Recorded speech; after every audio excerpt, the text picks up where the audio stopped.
Assalamualaikum warahmatullahi wabarakatuh. Pada kesempatan kali ini kita akan membahas tentang dinamisasi Pancasila dalam hukum.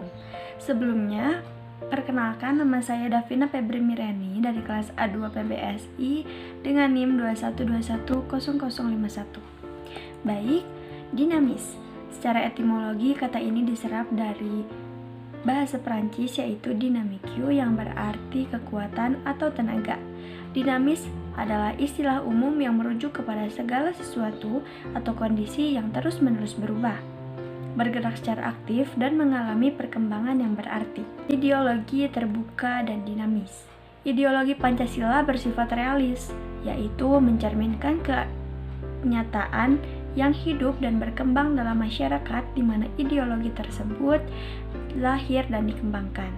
Kedua, ideologi Pancasila itu bersifat realis, yaitu konsep yang terkandung di dalamnya mampu memberi harapan, optimisme, serta mampu mengunggah motivasi para penduduknya untuk berupaya mewujudkan apa yang dicita-citakannya. Dan yang ketiga adalah ideologi Pancasila bersifat fleksibel, yaitu dapat menyesuaikan diri dengan keadaan yang terus-menerus berkembang dan juga sekaligus mampu memberi arah melalui tafsiran yang konsisten dan relevan. Kemudian, penerapan Pancasila dari masa ke masa. Permasalahan awal kemerdekaan ada 4, yaitu pemberontakan PKI atau Partai Komunis Indonesia, yang kedua pemberontakan Darul Islam atau Tentara Islam Indonesia, dan yang ketiga pemberontakan Republik Maluku Selatan atau RMS, serta yang terakhir yang keempat Pemerintah Revolusioner Republik Indonesia atau PRRI. Juga Perjuangan Rakyat Semesta atau disingkat Permesta.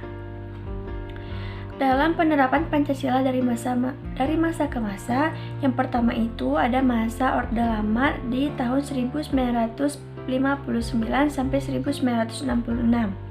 Periode ini dikenal dengan demokrasi terpimpin.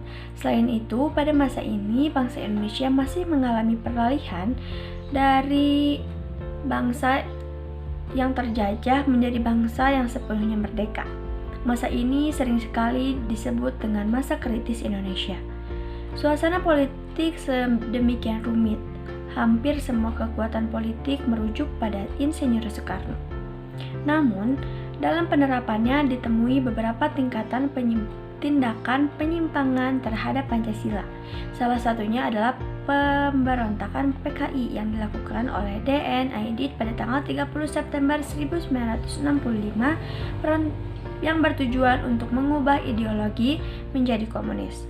Yang kedua itu ada Orde Baru. Masa Orde Baru pada tahun 1966 sampai 1998. Terjadinya pergantian dari Presiden Insinyur Soekarno ke Jenderal Soeharto melalui surat perintah Super Semar pada tanggal 11 Maret 1966. Soeharto berusaha untuk memulihkan kembali beberapa kekacauan yang sebelumnya terjadi. Upaya tersebut adalah dibuatnya repelita atau rencana pembangunan 5 tahun, diadakannya pemilu, pendidikan, pelaksanaan pedoman penghayatan dan pengamalan Pancasila, serta pemerataan pembangunan. Adapun contoh penyimpangannya yaitu dibatasinya kebebasan pers, berpolitik dan berpendapat, serta munculnya pelanggaran HAM dan lain-lain.